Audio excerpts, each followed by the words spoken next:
So the theme today is innovative learning environments and entrepreneurship ecosystems. So we have three speakers talking about how space can shape learning environments, and then look at storytelling of entrepreneurial ecosystems, and then also storytelling around partnerships of entrepreneurial ecosystems.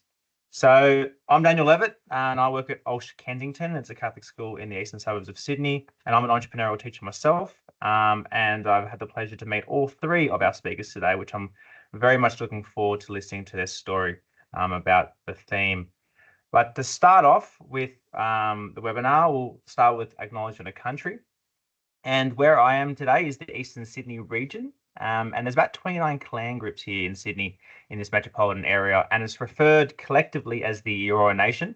Now, this name was given to the coastal Aboriginal peoples around Sydney. Now, Eora means here or from this place, and the Gadigal and Bidjigal are the clans found here in the Eora Nation. So today we acknowledge the traditional custodians of the land which we meet, which is the Gadigal and Bidjigal people of the Eora Nation, and we pay our respects to the elders past, present and emerging, and those First Nation peoples present with us here today and who watch this webinar in due course.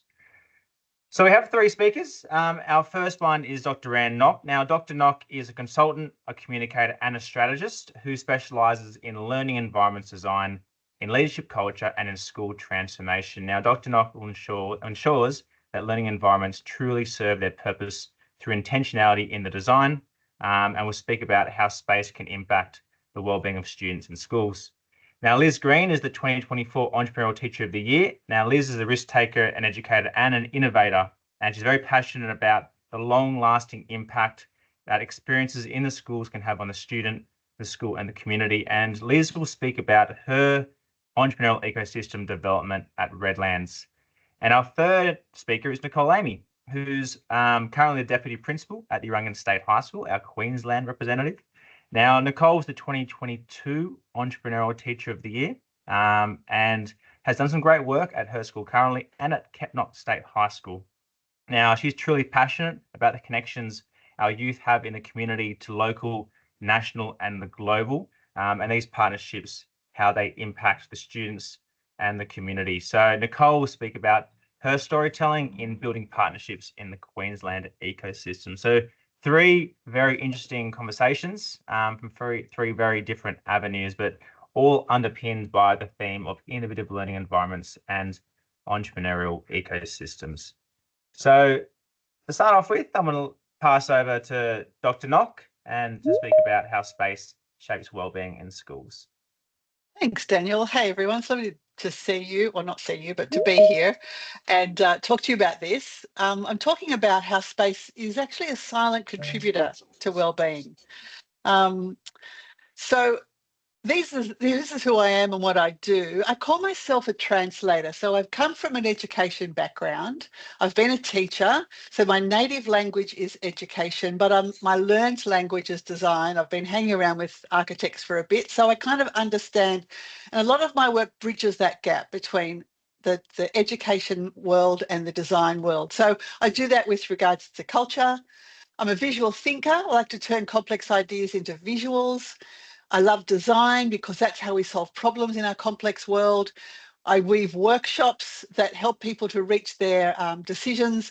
And I'm a global learner. And I get this opportunity to travel each year and lead study tours. And there's one coming up in September this year that you might be interested in. Let me know if you are. But I will get involved into what I'm talking about. Thanks, Daniel. We'll just hang with this next slide for a bit. This is one of the visuals that I've done. So we're looking at how space shapes wellbeing in schools. I've got a quote there from Dr. Helen Street. She's written a book called Contextual Wellbeing, Creating Positive Schools from the Inside Out. And one of the chapters she talks about there is the spaces around us. And she says that the physical spaces influence behaviour and ultimate wellbeing of every member of the community. We know that a great teacher can teach anywhere, right? But why do we need to make it harder than it actually is? And that's what the attention to space and well-being helps us to understand. So for too long, we've treated space as passive or just inevitable. It's a neutral background. It's a box to be filled with desk student teachers and present content. But here's the thing, space isn't silent, it actually speaks, and it sends a message whether we want to hear it or not. I've got two images there. One's a cathedral, one's a shopping mall. And how we behave in each of those environments is actually dictated by the space around us. Hopefully, we walk into a cathedral with a sense of reverence, that space, that we feel embodied in that space. It's a different sense that we walk into a shopping mall. And it's the same with our spaces in our schools. They do, whether we like it or not, they do influence how we behave and how the space feels to us. So when the space is thoughtfully designed, it invites agency, collaboration, curiosity, and engagement. But when it's accidental or default, it can just as easily suppress those things. And we just don't want accidental. We want deliberate design. So that's why I do a lot of work in spatial literacy. Some of us are sort of naturally attuned to how space might make us feel, but not everyone is. But with some guidance in spatial literacy, we help people to understand how the space can make us feel, how it can be more productive, and how that sense of a well-being can be fostered in the space. So space can influence without a single word being spoken. So today, you can see the signpost in the middle. That's the main thing I'm talking about. I'm going to talk about these 4 ways that space can support well-being. The first one is nature isn't just nice to have, it's actually quite necessary. There's a book I read a few months ago called Good Nature, the New Science of How Space Improves Our Health. It's written by Kathy Willis, an academic from the UK. And she has numerous studies that tell us how space and how, being in nature impacts our well-being. But she made this really interesting point that takes a little bit of a tangential view of that. She says that it's whether we're immersed in space, whether we see it through a window, or even just view it on a screen, nature can calm our nervous system and improve cognitive performance. So Apple know this. I've got an Apple computer, and if you've got an Apple computer, you know that beautiful nature backdrop that has on its home screen. I think that's for a reason, right? Nature, it makes us feel good. So as I was reading her book, I was thinking, imagine during stressful times like an exam, students are arriving, they're nervous. What if the screen at the front of the room just showed a slideshow of beautiful scenes of nature? You know, I don't think that's going to break any exam condition rules, but it just might make some people feel a little bit better. Or people I know who have classrooms without a window, or maybe an urban setting that looks out onto another wall. Even putting posters of nature, and again, having screensavers or slideshows of nature just helps to regulate people and regulate their behaviour. Nature is more than just a wellbeing buzzword, it's a design strategy. And biophilic design helps us to regulate. Nature doesn't distract us, as it says there. It doesn't distract us, it resets. Do you remember when classrooms were built with only those high, ugly windows at the top that were often frosted glass? We weren't doing anybody any good by designing schools like that. We need to design schools that look out onto nature or bring nature in, or even just have nature on our walls. The next one I want to talk about is comfort and design. Beautiful images. We often see these beautiful images of open plan classrooms, or the beautiful furniture or great designs that look amazing on websites, often used for marketing purposes. But we all know that a beautiful space without attention to acoustics or temperature or sensory comfort can actually be both physically and emotionally draining. And to be honest, that's how a shopping mall makes me feel when I walk inside, particularly shopping malls where there is no window or natural light coming in. I think all of us often have a visceral reaction to some spaces. I was talking to some architects, and we were working on a design project, and I was asking them about what was school like for you? How did you feel? And I watched this woman's shoulders just curl in when she said, it was just awful. And she couldn't put any tangible words as a young person as to how that made her feel. But the space, when it's not designed with our comfort in mind, can have that effect on us. So I wrote there, if a space looks good but feels bad, it's just not good design. The next one is that sense of ownership, where we design with, not just for. And this is a lot of the work that we do at the Learning Future, both in strategic and master planning. We seek to engage the community as much as we can so that they have a sense of agency in the process. And it makes a huge difference. There is a connection with this sense of being consulted on a space. So a number of years ago, I was at a school where I was speaking about how to use multi-zones in a learning space. And that we were waiting outside to go in. And as we walked in, I said to someone, do you know where the lights are? And she said, I don't know, I've never been in this building before. So the fences came down in the holidays and nobody knew what the building was about. But there's all this mythology around they're making us do this, they're making us do that. So this teacher well-being was pretty negative because they didn't have a sense of ownership over the space. So when educators and students feel left out of design decisions, it can create a disconnection, and the design, to be honest, it's going to be hacked anyway. So it's always better to include people and hear their voices early. But when they are included, when they feel their needs and insights are genuinely heard and respected, the result isn't just better spaces. It's actually also a stronger, more connected culture, which is related to well-being. So I often say to schools, don't have a big ta-da reveal.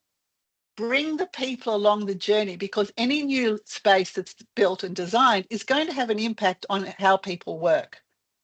Space design should evolve with the community, not revealed to them like a finished product. And the final one I'm talking about today is a little bit tangential when we think about space.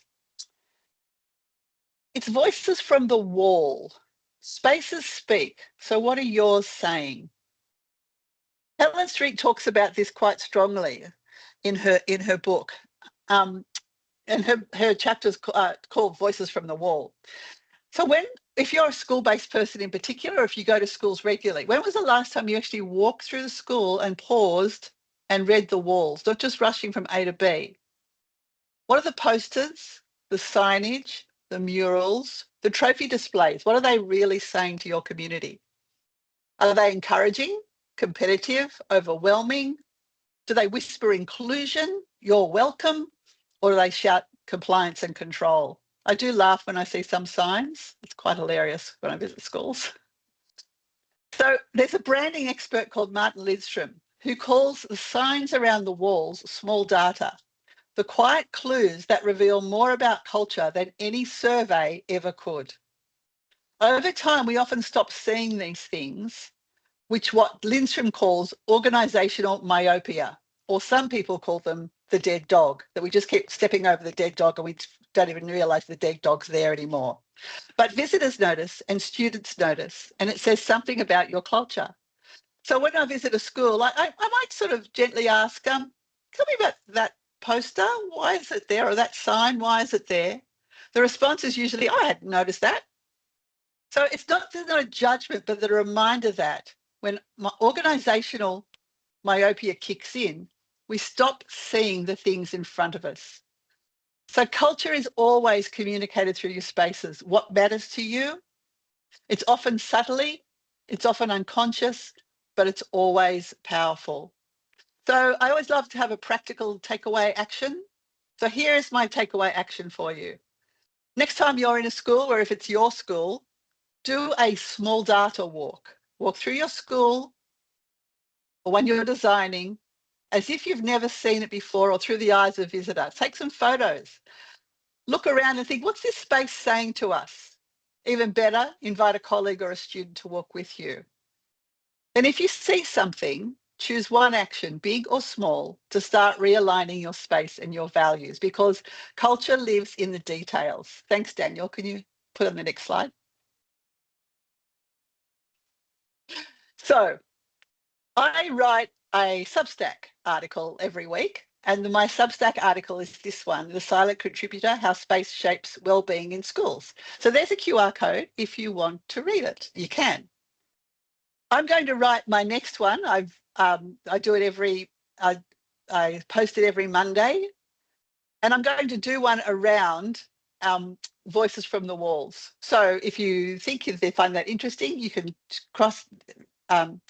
take that QR code, read this one, and if you want to subscribe, you'll get that next one in the inbox. So that's all for me. And if you are heading to Brisbane to the LEA conference next week, I'm going to be there, and please come and say hi. Thanks so much, Daniel, and everyone for listening. Thanks, Anne. That's awesome. Actually, interesting with the small data walk. I ran an open day at our school not so long ago, and some of the feedback was like, oh, some of the walls could use some posters or some feedback of the HSC results or something. So yeah, the people notice. Absolutely, they do notice. I have a few questions for you, but I'm sure some other people do as well. If you have a question in the audience, can you hold on to it or type it into the comment section, and we'll get to all the questions right at the end, and we'll ask our three panelists then. So thanks again, Dr. Anne Nock. We'll now move on to our second speaker, Liz Green from the Redlands, and talk about building the Redlands ecosystem. Great, thank you, Daniel. I suppose you can just drive, Daniel. Seems I'll drive if it's all right. You've jumped out. Oh, good. How are we going? Can you see my full screen now? Sure can.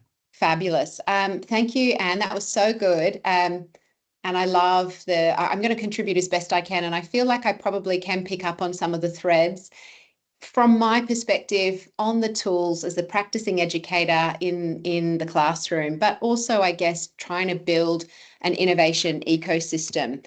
I took the role at Redlands in 2023, and it was a lot of white space. So they knew that they needed to act on the strategy that privileged innovation and entrepreneurship, but it was what would that look like? And so that was a really exciting place to be, sometimes daunting. And I suppose I thought about that in much the same way you would think about master planning, and that beautiful point that, alumni in the crowd, hooray, in the beautiful way that Anne spoke about collaboration and that you can't just unveil or cut a ribbon. I was really conscious that I couldn't walk across the campus and have people go, oh, there's the innovation lady, she does that. Or, that you just have this building that's like, this is where we do innovation or, wild thinking. So I approached it using a Delphi methodology, which is basically just a collaborative form of gathering what the school leaders actually meant. I quickly learned that we were using terminology, but everybody had a different spin on what that actually meant in practice. So I wanted to do some definition, but I wanted to also keep it, agile enough that people could bring themselves to it, and it wasn't really rigid, because that's sort of the antithesis of innovation. So I used this Delphi methodology, and we had the stakeholders, including members of the board, members of the executive, selected teachers, and people in our ecosystem that had something to add to innovation and entrepreneurship. And then it's kind of this circular process where you get their feedback, you present it back, they vote, you narrow, they vote, you narrow. So if you think about it like a funnel, I called it the voice of intent from the top coming in. And then I did what you call the voice of experience. So then I ran a bunch of co-working, co-design workshops with members of staff, students that posed the question, what would innovation or entrepreneurialism look like for you if the conditions were right? So obviously you have to take away, they're first of all going to say the timetable, the calendar, the spaces, but if the conditions were right, what could it look like? And so that really, I suppose, was the first piece of work, affirming the identity of Redlands as a very innovative school. There's a lot in our history. We were co-educational in the 70s. We brought the IB in really, 30 years ago. And it was affirming that identity, setting the groundwork, but then also putting the vision, setting the vision for the what and how, I called it, of innovation. So through the Delphi methodology, we got some key principles, we got some mindsets, and we had a kind of collective brain or understanding of what we were all talking about. And it was a shared vision. So I love what Anne said about engaging the community. It's also just a good way to get out there and meet people. But, you know, I think about it as a cultural process. Innovation's got to be a cultural process. It can't, and it has to be unique to the school. So what is the unique context of Redlands and what does it look like here? You know, we've all taken kids on excursions to Google or other Atlassian tech offices. And, you know, I guess in the same way, you can't pick up their culture and say, we're going to do innovation like that here. In the same way, you can't just say, oh, what a cool building. It's got a green wall. Let's, you know, build one that looks like that on our campus. So the next thing actually is to build the programs, the actions, the initiatives. And the way I think about it is kind of a roadmap. So I've called her Jessica. She's my prototype persona. And the roadmap of her experience. Redlands is K-12. And so we started to build out, well, what are they, I call them touchstone programs that Jessica would experience across her time at Redlands.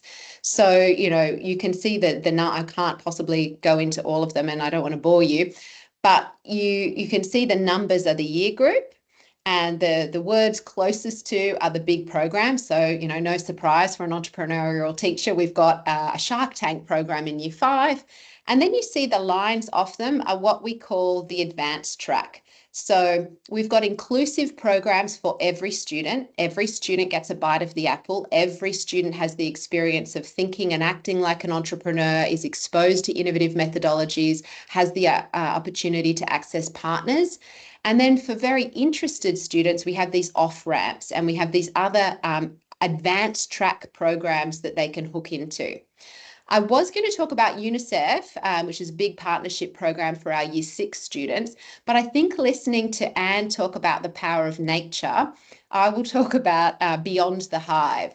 So that is a touchstone project for all Year 7 students, and it's really centred on these 2 beehives we have on our rooftop. So Cremorne, Redlands is a landlocked campus in the middle of Sydney's North Shore.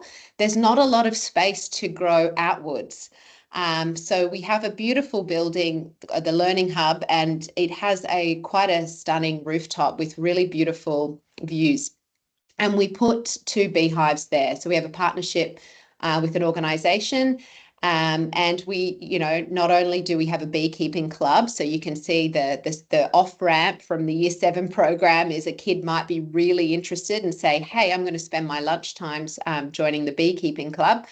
But we also use it a lot in learning experiences. So we developed this 2-day program where students had the opportunity to consider the disconnect, actually, that a lot of them have between themselves and nature, being city dwellers, not understanding where their food comes from.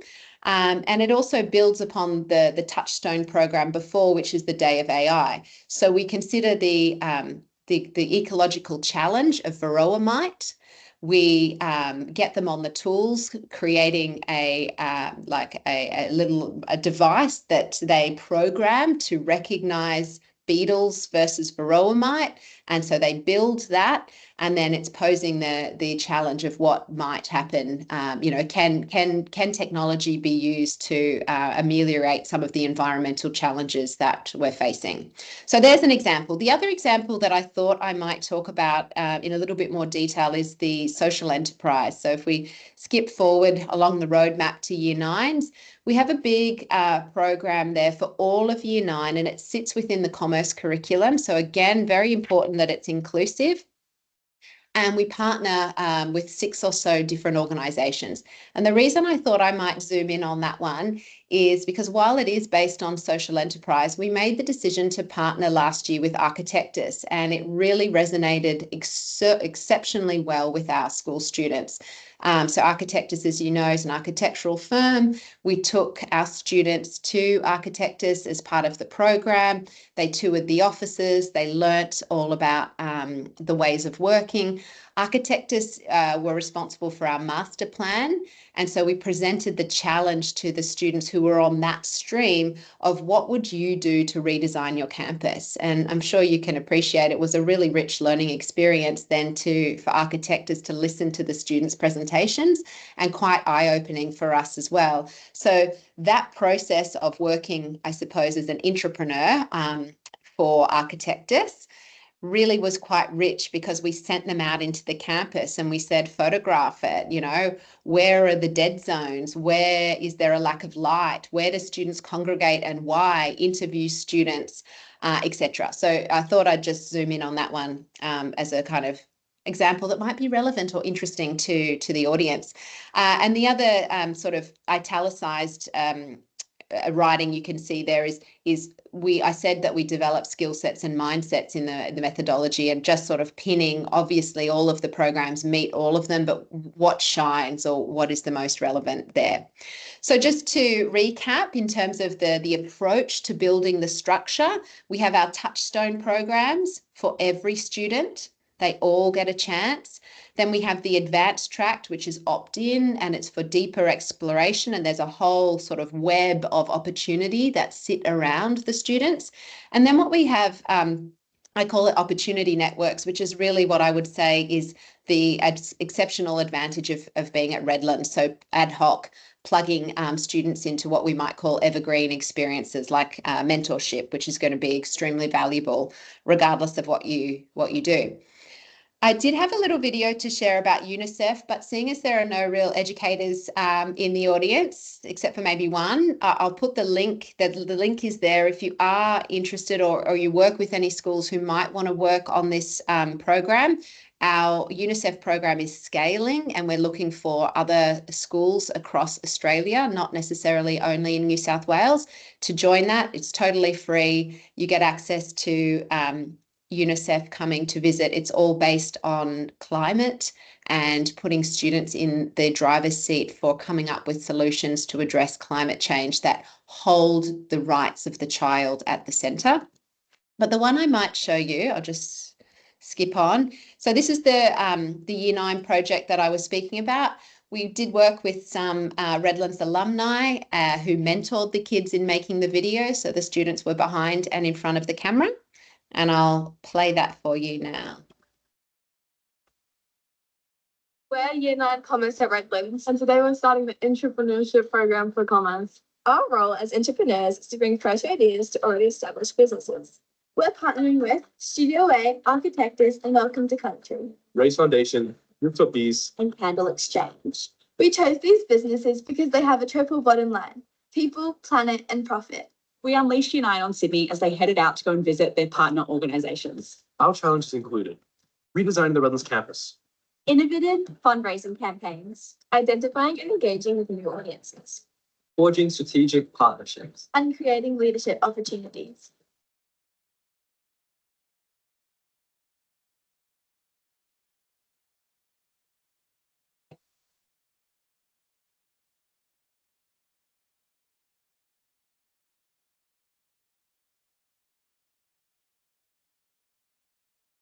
Studio is like an educational thing for people with intellectual disabilities, and it's aimed at like giving them a chance to professionally work and have a larger community. And they give like opportunities to people who don't normally have those opportunities.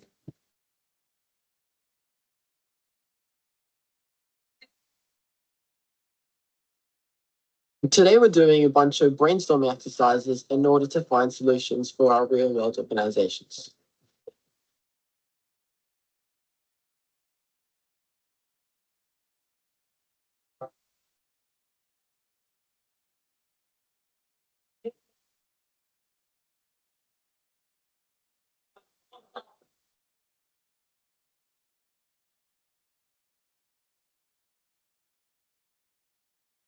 Hi, I'm Megan Brannigan. I'm from Welcome to Country. We're a not-for-profit social enterprise which aims to expand and champion First Nations businesses. And I have the pleasure today of hearing the pitches from Year 9 Redlands. They have done an incredible job and the competition has been fierce. And I'm looking forward to going into the now and seeing all the winners come up against one another in the ultimate knockout pitch.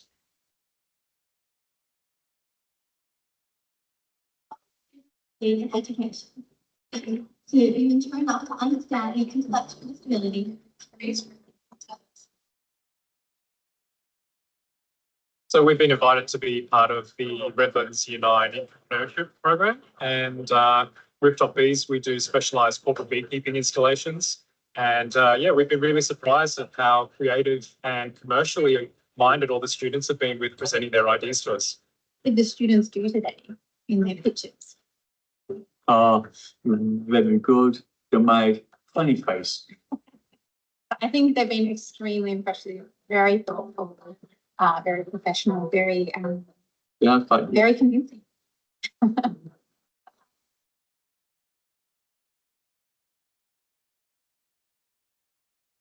all our partners, we say thank you.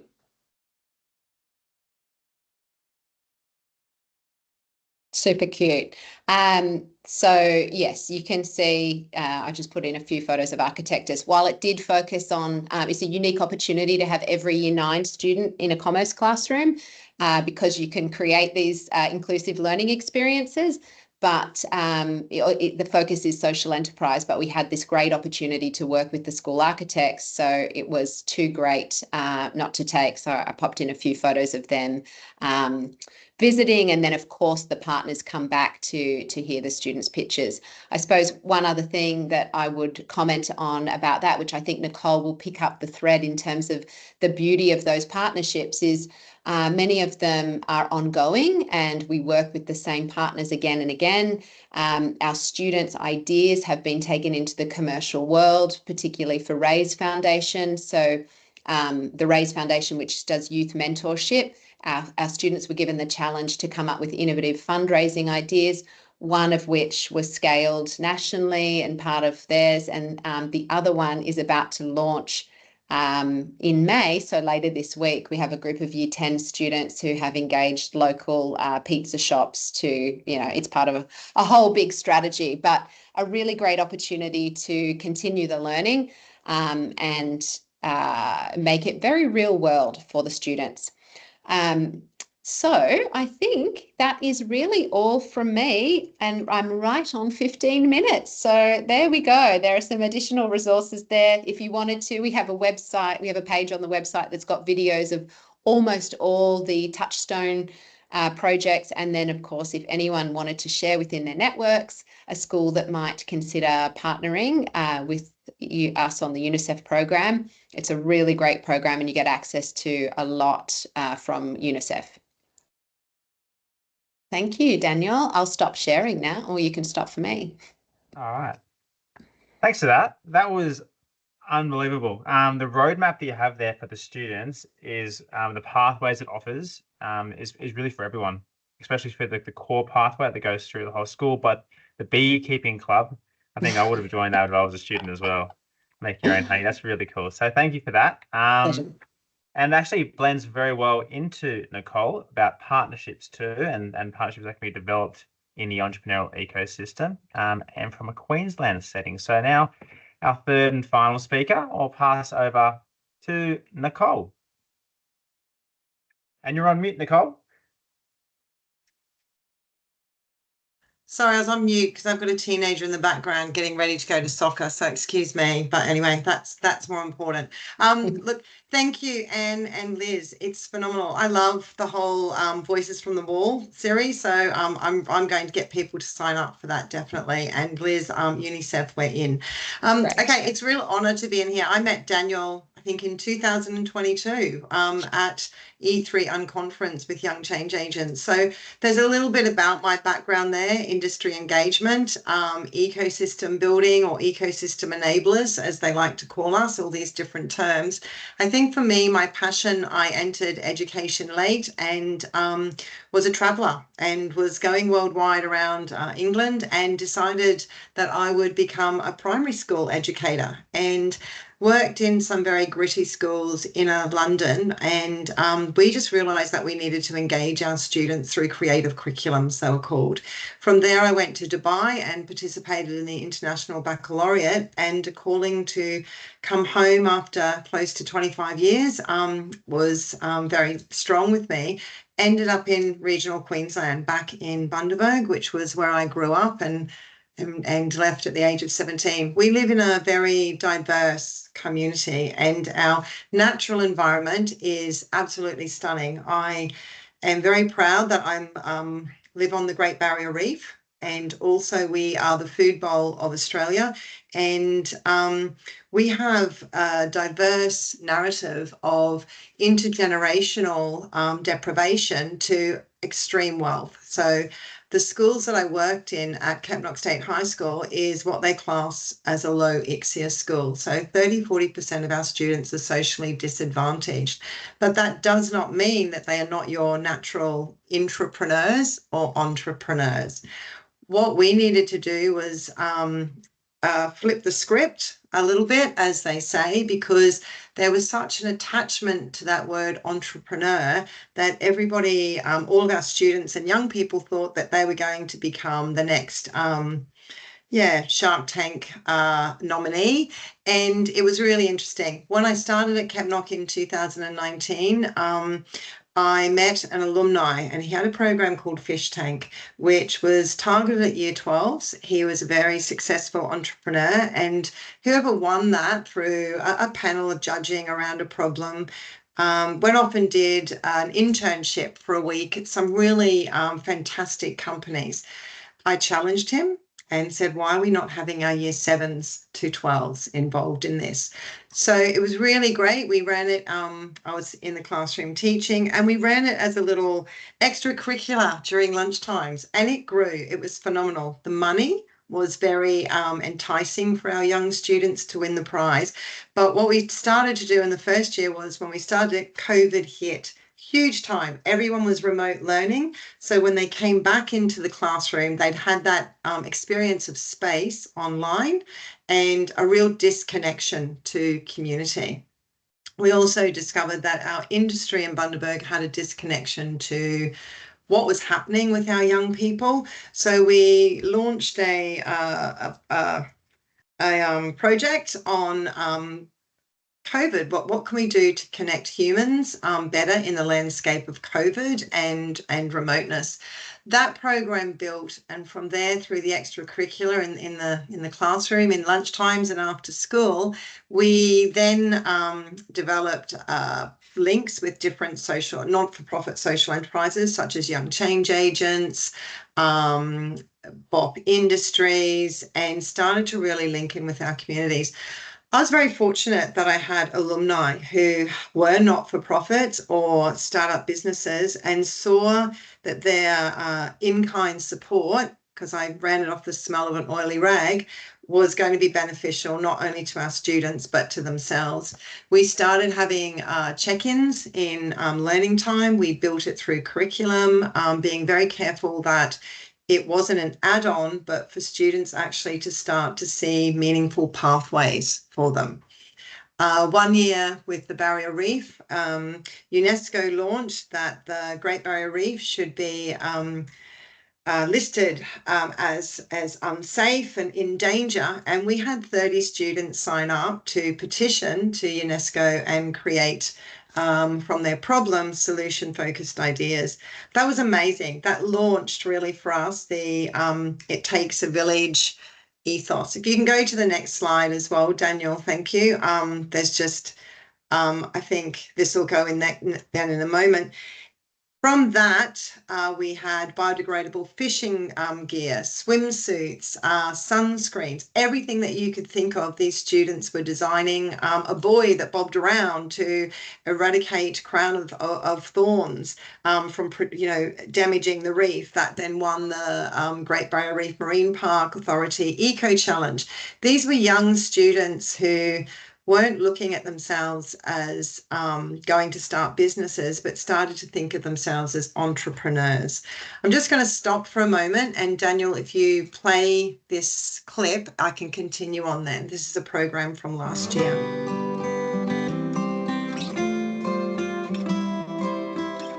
2% of native food industries are owned by Indigenous organisations. It's about imparting knowledge, understanding of foods, understanding of cultural identity and connection with other females within our community. It's all about having that experience as young women, just connecting. School students gain so much with industry coming in. Some of these young females doing this program had no idea about their native food ingredients. They were like, well, why? Why is this not a popular ingredient? If it's off the land, why are we not utilising this? We're very big on educating, so we see the native food and we know how it works, but it's great to be able to share that. To be able to bring young people through and show them the bush tucker, for them to be able to taste and feel and smell and think about how they can use that in their everyday life. Through the Future Foods program, I wanted our young First Nation females having that cultural identity, understanding of food, but passing that across to our non-First Nation females.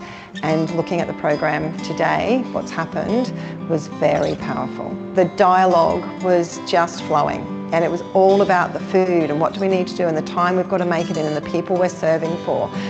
The engagement of the girls today in the kitchen was unbelievable.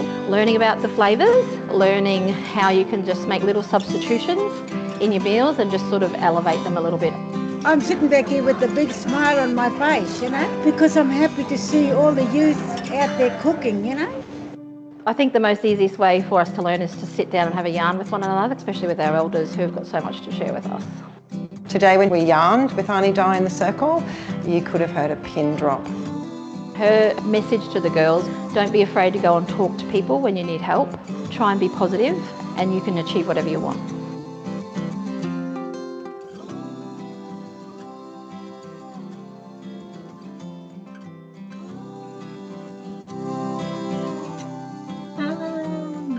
Thank you, Daniel. If you just go to the next slide with some photos, I think, it's okay. That for me was one of my final programs at Kepnock High School last year. I've now moved across to Urangan, and I'm really fortunate there where their ethos is about being curious learners, creative thinkers and connected humans. And the last couple of days we've had some of this start up in the school. So I'm transferring entrepreneurial education partnerships into where I'm going. When I first became, a real awareness for me was the Gurumpa, the UNESCO and the Great Barrier Reef. I couldn't believe that 30 of our students that signed up, we funded it through the alumni and we took them out onto the reef. That was the most powerful experience for them, being on that reef in their space, observing, immersion, experiential learning.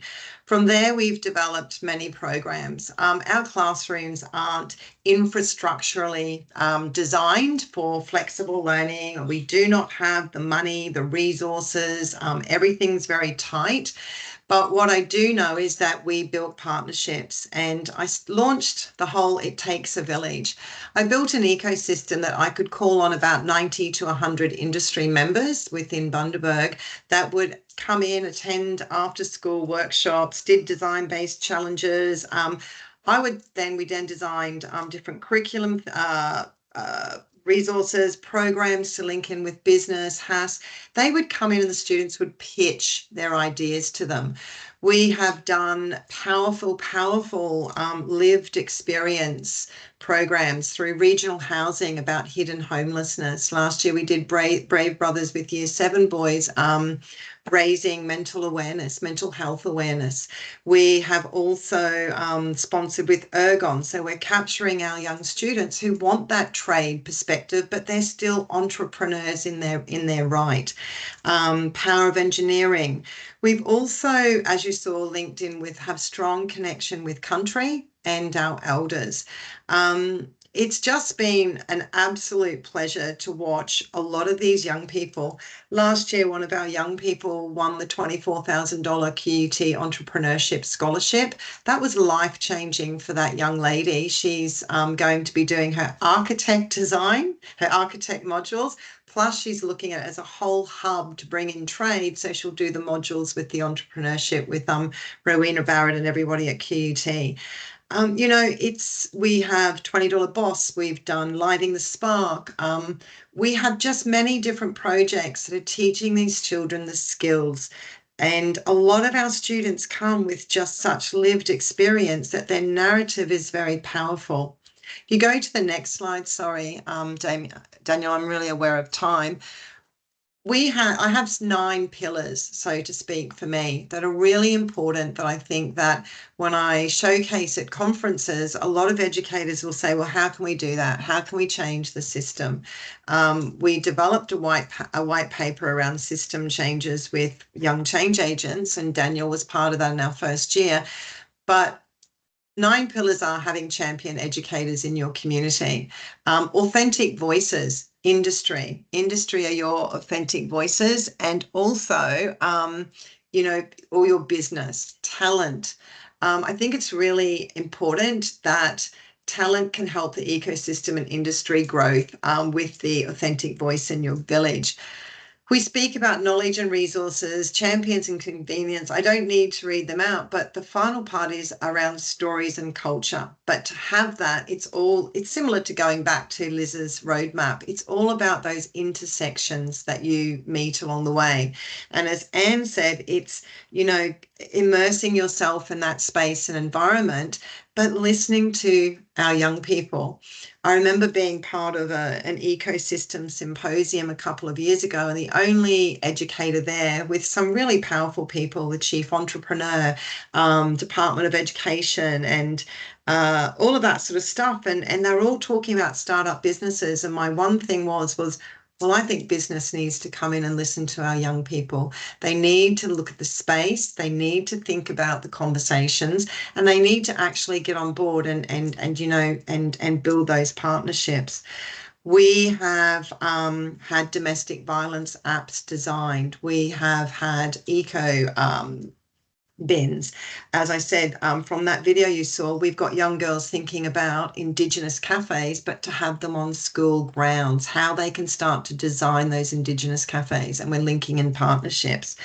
Where I'm currently at, it's a build. And I think I said to Liz the other day, I'm reinventing myself because I've now gone from the safety of my space into somewhere else to develop the village. And it's really unique when you work with other people. Highest pride, I think it's all of it. It's all of it. But the biggest pride I have is that I can call out to those authentic voices, and not once have they said to me, it's going to cost you this, because they're investing in our young people and they're investing in what their idea is for a meaningful pathway. So I'm Queensland based, but I'm always, Daniel can give my email or things. I'm always open to ideas. Our Foods Future program came from New South Wales. They were looking to branch it out. And fortunately, we were one of the participants. Liz, yes, I'm signing up for UNICEF. That would be brilliant, because I think collaboration is the key point. I hope that you all start collaborating from this. If you are already, empower our young people even more. Well, fantastic. That was amazing, Nicole, and well done to all 3 speakers. It's amazing to see when you look at deep learning, there's the 4 realms of space, pedagogy, leveraging digital, and also technology with the digital side of it as well. So that, Nicole, was amazing. Over 90 partnerships. I have a few questions for all 3 of you, but I'll start again from Dr. Anne, so I go through, so we're not leaving anyone out here. But dragging to Dr. Anne, you spoke about how space can impact student wellbeing. Now, with a question that I have, in my school, we designed the spaces to be open-ended, open-planned, and have vertical and horizontal classrooms. So students from different year groups work together, and students from different classes in the same year group work together. Now, the idea was fantastic. However, in practice, it didn't work out too well because the teachers weren't ready for the spaces, which you did allude to. You have to work with the staff when you build the space as well. So my question is, how actually, in a situation like mine, how can I upskill staff to use different spaces that they're not used to? Now, somebody should write a PhD on teacher workplace change to innovative learning environments. Yeah, I did. So this was the thrust of what I did my PhD on, because I believe the future of teaching is co-teaching and people being together, not separate, siloed, but the more we can put them together. But we can't just say to teachers, oh, go, off you go and work together. There's a whole lot of work to be done. And I love there's a philosopher called Goffman, and he has this thing called a dramaturgical model, but he talks about the front stage and the backstage. And he talks about how the front stage is when we're with the students doing that work. But our backstage work with teachers, what are we doing behind the scenes to prepare them to be able to do that effectively? And spatial literacy is one side of it. How do we make the most of the affordances of the space? Another is, how do we work together?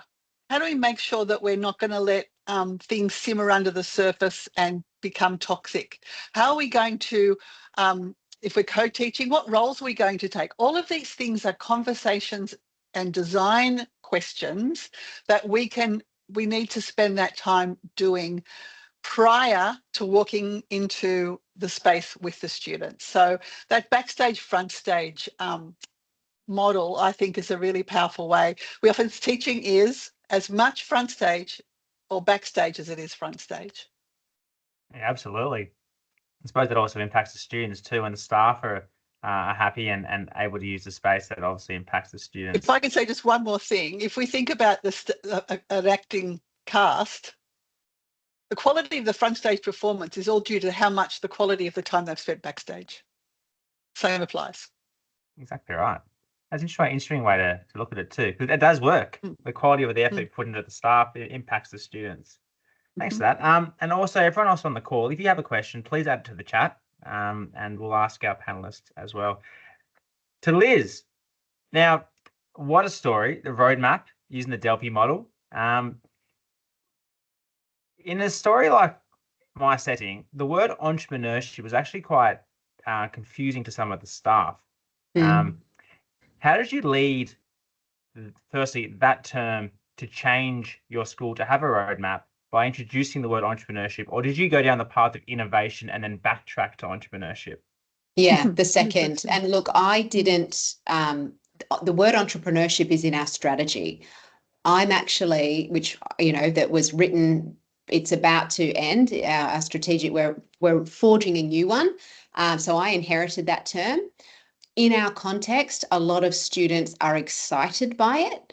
My feeling is, in our global context, I'm a little bit over it. I feel like our tech bros have kind of ruined it for everybody. So we're moving more into enterprise. And so I will be shifting the kind of terminology away from entrepreneurship to enterprise, because I think it's more inclusive. So for us, to be enterprising is to be marked by an independent, energetic spirit and a readiness to act. And for me, I was asked the other day about what kind of graduates we're building. We resist the urge at Redlands to have a graduate model because we're too diverse and there's too much opportunity. So for me, the closest I could come is that energetic, independent spirit and a readiness to act. The other thing in the Delphi methodology was we walked away with 4 pillars. And those pillars, one of them was entrepreneurialism. And that's, underneath that sat all the mindsets and skill sets, which are enterprising or which are just useful to have for any human being, regardless of whether you're going to be an entrepreneur or not. And the other pillar is partnerships. It's active and social responsibility, and it's interdisciplinary learning. So really, I built with those 4 pillars in mind. And while some programs might lean more strongly into one pillar, they're really underpinned by everything. You know, there's no point having a pillar that's innovation, because what do we innovate for? In service of what? You know, it has to be around active and responsible citizenship, or it's through our partnership with an external organisation. So that's really, I suppose, how I tackled it. And then a kind of preview of where we're heading as a school. Well, it's very interesting too, isn't it? Underpinned by 4 huge realms, which actually takes the idea away from entrepreneurship towards future of schooling, because that's what really schooling is about the 4 main pillars that you've alluded to. And I think also, you know, that's why for me, particularly in the Redlands context, it's really important to when we are teaching business principles to have it wrapped in social enterprise. You know, it's in service of not profit, but it's people, planet, and profit. It's not a dirty word, but you know. Yeah. I really like what you said earlier too about context. You can go to Atlassian or to Google, wherever you want, and they do so much innovation and great innovation and data-driven effective innovation. They've got the results to show things that work, but does that work for your context? You have to really pick apart your own context first and then go from there. So you should go right back and start again, which I found quite interesting. Nicole, now partnerships. Now this is another possibly a buzzword for some staff that love partnerships, but partnerships, to have sustainable partnerships for long-term impact, is actually more difficult than the word, or reading the word, or thinking about it. Can you talk to me about how did you target specific partnerships to make sure they were sustainable, rather than just getting incursions or excursions going somewhere and coming back, but you actually had them work with you? How did you target them? I think one of the main priorities was relevance, making sure that they saw the relevance at the beginning, that it wasn't just a one-off journey. The second part was being very inviting into school. You know, funding models for state schools doesn't always come with you know, hashtag money, and we had to be very creative around that. So inviting them in, working with the students, imparting their knowledge on our educators as well. So Anne, you're quite right, and I'm always going on about silos. Schools are very good at working in silos, and there needs to be more of a co-design process. Having that voice in. I also would invite some of my organisations to come in and talk, and we'd host at school design-based challenge. So the industry were being immersed in what was happening with the students in the classroom. Feedback, so that they were using the criteria, the 6 C's, as well as I did the assessment task. They used the 6 C's so they could give that value add feedback to students. And what they started to see was they were not only investing in the students, but they're investing in the scalability of their businesses, which was really quite powerful for them. In the regions, there's a lot of, well, our students go off to university, we never see them again. That's not true, but we do have a large percentage who stay away. What they're starting to notice is that students, like the young girl with the scholarship, are gaining that, talking about going away, but what they're going to bring back to their community, because they can see that their community needs that, but they were invested in along the way. Partnerships, you have to work with them. Relational building, a lot of the skills that our young people find challenging. I was always nervous approaching partnerships. This year we ran our 6th year with Power of Engineering. Felicity Fury was the first person I met. And that was amazing. That's 6 years later, but I've also got Ergon, who's sponsor. It's about talking to those people, making yourself also available. And then inviting them in, as I said. But from the Future Foods, we invited our Chambers of Commerce, we invited our mayor, our deputy mayor, and they were all eating that food that day. So that's how it became very powerful. And other educators came on board, they started taking those ideas, they started linking in with their context. So it is about not having silos, and opening yourself up, taking a risk too. But there are people who want one-off events, but you need to think then that's a one-off event, but how can I then develop that impact further? Because there could be 5 or 10 children in your classroom that they actually have a passion for that. So you've got to make sure that you're open to that learning experience to further on. Yeah, even if it's one person, if you can change one life just by an experience, that's so powerful. You never know. That's the beauty of partnership, isn't it? The beauty of education, you change lives every day. And even in those videos I saw, the amount of smiles I saw in both the videos, like you can't, that's real world learning. So well done on that one. So the time is 6 o'clock. So we've come to the conclusion. As much as I would love to speak to the three of you and keep asking you questions about your history, your story, of education, we have no time. So I'll wrap it up. Say thank you firstly to our three presenters and everyone that's been involved in the webinar and everyone who's attended tonight to stay at the time. And hopefully you got something interesting out of the conversation, whether it be from space design, whether it be from the Redlands ecosystem or from the Queensland partnership building from our three wonderful presenters. Coming up with the LEA across the country, we have our LEA conference in Queensland from the Queensland chapter in May. We also have a grammar school site tour in South Australia and in Victoria post-conference chat. For more information on these, there is the link there. You can go to learningenvironments.org.au/event. But for now, thank you very much for attending the webinar today. We really appreciate your time. And thank you again to our three presenters. It was wonderful to listen to you. I want to thank you, Daniel, for your organisation and for the setup and your time as well. Thank you. Not a drama. Yeah, fantastic, Daniel. Thank you.